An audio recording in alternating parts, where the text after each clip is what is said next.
আপনার অন্নপূর্ণা ভান্ডারের ফর্মটি কিন্তু বাতিল হয়ে যেতে পারে যদি আপনি এই ভুলগুলো করে ফেলেন ফর্ম ফিল আপ করবার সময়।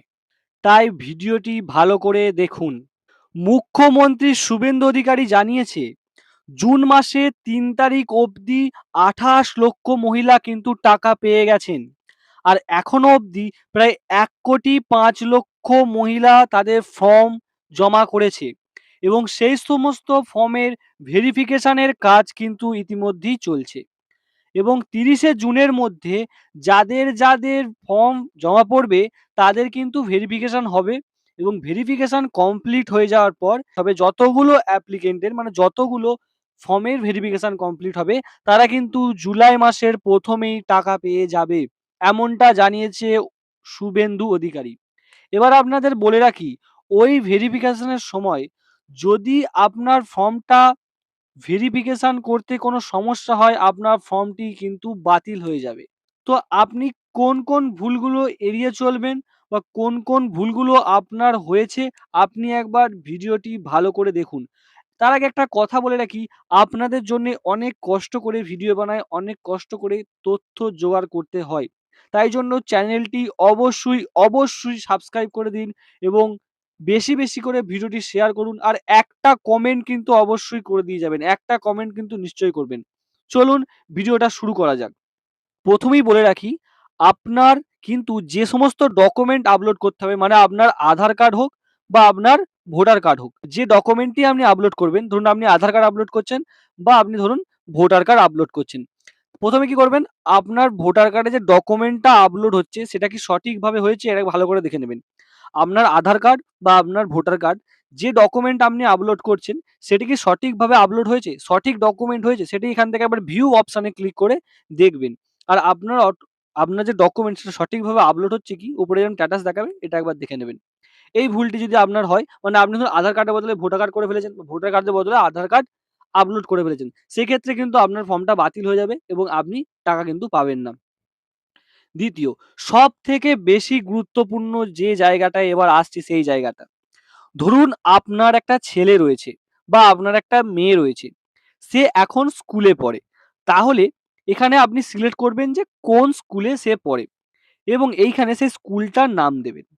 তারপরেই আসছে সব থেকে গুরুত্বপূর্ণ যে জায়গাটায় বেশিরভাগ মানুষই ভুল করে ফেলেছে, বেশিরভাগ মানুষের এই কারণে তাদের ফর্মগুলো বাতিল হয়ে যাবে।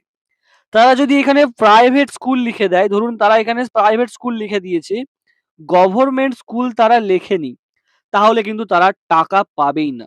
মুখ্যমন্ত্রী শুভেন্দু অধিকারী এবং অগ্নিমিত্রা পল জানিয়েছেন যারা যারা সরকারি কোনো সুযোগ সুবিধা নেয় না তারা কিন্তু এই অন্নপূর্ণা ভান্ডারের জন্য টাকা পাওয়ার জন্য যোগ্য নয়।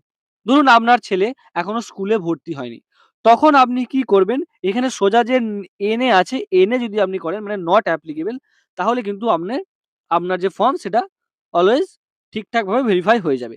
তারপর যে অপশনটা আসবে সব থেকে গুরুত্বপূর্ণের মধ্যে এটাও একটা, আপনার বাচ্চার ভ্যাকসিনেশন, আপনার বাচ্চার ভ্যাকসিনেশনের যে ব্যাপারটা, এখানে কি আপনি ধরুন এখানে নট ভ্যাকসিনেট করেছেন বা ইয়েস ভ্যাকসিনেট স্টার্টেড কমপ্লিটেড, আচ্ছা এই অপশনটাই কিন্তু আপনাকে ক্লিক করতে হবে। যদি নিচেরটা করেন তাহলে কিন্তু আপনার সমস্যা হতে পারে, আপনার যে ফর্ম সেটি ভেরিফাই নাও হতে পারে। তো এই একটা সমস্যা। দ্বিতীয় সমস্যা সব থেকে বেশি ইম্পর্টেন্ট এই জায়গাটা, ধরুন আপনি অন্নপূর্ণা ভান্ডারের জন্য এখানে অ্যাপ্লাই করেছেন এবং এই যে জায়গাটা আছে যে রিসিভিং গভর্নমেন্ট স্কিম বেনিফিট ভায়া ডিবিটি, আচ্ছা ধরুন এখানে আপনি নো করে দিয়েছেন, প্রথমে নো দিয়েই বলি, যদি আপনি এখানে নো করেন তার মানে আপনি সরকারকে জানাচ্ছেন যে আপনি গভর্নমেন্টের সুবিধা আগে থেকে কোনো সুবিধা নিতেন না, মানে আপনি গভর্নমেন্টকে জানাচ্ছেন যে আপনি গভর্নমেন্টের কোনো সুযোগ সুবিধা আগে আগে থেকে নিচ্ছেন না, মানে আগে নেননি কো। তারপর ধরুন এখানে আপনি ইয়েস করেছেন, ইয়েস করলে কি হবে না এখানে বিভিন্ন রকমের স্কিম এখানে চলে আসবে, এখানে বিভিন্ন রকম স্কিম দেখাবে। ওকে, এখানে দেখুন আপনি জয় জোহার দেখতে পাবেন, এখানে আপনি কন্যাশ্রী প্রকল্প দেখতে পাবেন, এখানে আপনার ওল্ড এজ পেনশন দেখতে পাবেন, উইডো যে পেনশন হয় WCD উইডো পেনশন সেটা দেখতে পাবেন, এখানে আপনি লক্ষ্মী ভান্ডার দেখতে পাবেন, এখানে আপনি শিক্ষাশ্রী দেখতে পাবেন, এখানে আপনি কৃষক বন্ধু দেখতে পাবেন, এখানে কিন্তু পিএম কিষাণ নেই, হ্যাঁ? এখানে আপনি অনেক রকমের প্রকল্প দেখতে পাবেন, স্বাস্থ্যসাথী দেখতে পাবেন। তো আপনাকে কি করতে হবে? এখান থেকে ২ টো বা ৩ টে প্রকল্প কিন্তু আপনাকে মাস্টলি সিলেক্ট করতে হবে। মাস্টলি মানে এটা সিলেক্ট করতেই হবে। না হলে কিন্তু কি শো হবে না, আপনি সরকারের কোনো সুযোগ সুবিধা নিচ্ছেন না। সেক্ষেত্রে আপনার ফর্মটি কিন্তু বাতিল হয়ে যাবে এবং আপনি ১ টি টাকাও পাবেন না। 1 জুলাই যে টাকা দেবে বলেছে সরকার, 1 জুলাই সরকার যে টাকা দেবে বলেছে, সেখান থেকে কিন্তু আপনি ১ টি টাকাও পাবেন না। তাই এই বিষয়টা সবথেকে বেশি গুরুত্বপূর্ণ। আপনি যদি এখানে কোনো রকম প্রকল্প না সিলেক্ট করে থাকেন, আপনি এই যে রিসিভিং এর জায়গাটা, এখানে যদি আপনি নো করে দেন, তাহলে কিন্তু আপনার সমস্যা রয়েছে। ওকে? তারপরে আসি একটা জায়গায় যে এইখানটা অপ্ট আউট এ ইয়েস করেছি বা নো করেছি। কেউ বলছে আমি ইয়েস করে দিয়েছি, কেউ বলছে এটা নো করে দিয়েছি। তো আপনাদের একটা বিষয় আমি ক্লিয়ার করে বলে দিচ্ছি। এখানে আপনি ইয়েস করেন বা এখানে আপনি নো করেন, তাতে কিচ্ছু যায় আসে না। কিচ্ছু যায় আসে না। ঠিক আছে? আপনি ইয়েস করুন বা নো করুন, কিচ্ছু যায় আসে না। সরকার শুধু জানতে চাইছে যে মানে আপনি কি পাস্ট এ সরকারি কোনো সুযোগ সুবিধা নিতেন? যদি নিতেন, কোনটা নিতেন? ওকে? তারপরে আসি একটা বিষয়, যেটা আমার মতে মনে হয় সবথেকে বেশি গুরুত্বপূর্ণ। তার আগে তোমাদের একটা কথা বলে রাখি, এই যে বিষয়টা না, তার আগে একটা কথা বলে রাখি, ডিবিটি লিঙ্কটা কিন্তু অবশ্যই করে রাখবে। ডিবিটি লিঙ্ক ছাড়া কিন্তু তোমার অ্যাকাউন্টে টাকা ঢুকবে না। সেটা আমি আসছি, পরে আসছি। তার আগে একটা জিনিস বলে রাখি, তোমার যে আধার কার্ড আছে আর তোমার যে ব্যাংকের বই আছে, সেখানে যেন নামের স্পেলিং একই থাকে। নামের স্পেলিং এ যেন কোনো রকম গন্ডগোল না হয়, একই যেন থাকে। যদি গন্ডগোল হয়, তাহলে কিন্তু আপনি কোনো রকমভাবে টাকা পাবেন না। কোনো রকমভাবে টাকা আপনি পাচ্ছেন না। একটা উদাহরণ দিয়ে আপনাদের ব্যাপারটা বোঝাই। ধরুন আপনার আধার কার্ডে লেখা আছে MALAY মলয় KOLEY কোলে। আপনার ব্যাংকের বুকেও সেম লেখা আছে। আপনার ব্যাংকের বইয়ে আপনাদের সেম লেখা আছে। তাহলে কিন্তু কোনো সমস্যা নেই। রাইট, একদম কোনো সমস্যা নেই। এবার ধরুন আপনার আধার কার্ডে লেখা আছে MALAY মলয় KOLEY কোলে। আর এখানে লেখা আছে MOLOY মলয় KOLEY কোলে। দেখুন ভালো করে, এইটা আর এটার মধ্যে কিন্তু হিউজ পার্থক্য। এটা কিন্তু ঠিক না। সেক্ষেত্রে আপনি টাকা পাবেন না।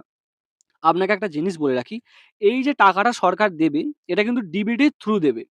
ডিবিটির থ্রু দেওয়া মানে তারা আপনার আধার কার্ডের থ্রু দেবে এবং আপনার আধার কার্ড কিসের সঙ্গে সেটিং আছে? না আপনার ব্যাংকের সাথে সেটিং আছে। আপনার ব্যাংকের সাথে কিন্তু আপনার আধার কার্ডের সেটিং আছে। সেটিং মানে আপনার ব্যাংক আধার কার্ড এবং আপনার ব্যাংকের বইয়ের কিন্তু লিঙ্ক করা আছে।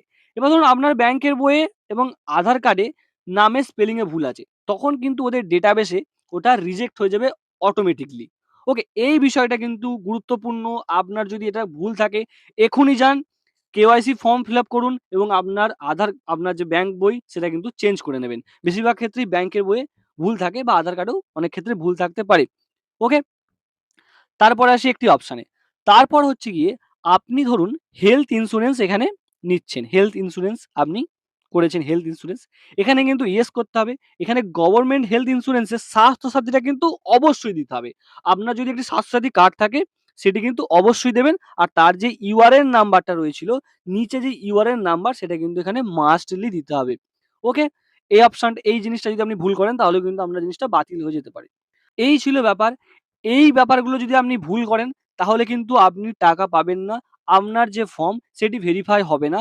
আপনার ফর্মটি ক্যানসেল হয়ে যাবেন এবং আপনি ৩,০০০ টাকা কিন্তু পাবেন না। একদম ৩,০০০ টাকা কিন্তু আপনি পাচ্ছেন না। তাই এই ব্যাপারগুলো খুব ভালো করে একবার দেখে নিন, সব ঠিক আছে কি? এবং যদি আপনি এখনো এপ্লাই না করে থাকেন, ভাবছেন যে এবার এপ্লাই করবেন, তাহলে এই ভিডিওটা আপনার জন্য জানবেন সবথেকে বেশি গুরুত্বপূর্ণ ভিডিও। তো এখন আপনি কি করবেন? এখন আপনি চ্যানেলটিকে অবশ্যই সাবস্ক্রাইব করুন। একটি কমেন্ট তো অবশ্যই করে যান এবং ভিডিওটি বেশি যত পারবেন বেশি করে শেয়ার করে দিন আপনাদের বন্ধুর সাথে, আপনাদের ফ্যামিলি মেম্বারদের সাথে এবং যেখানে পারবেন শেয়ার করে দিন। ওকে? ধন্যবাদ।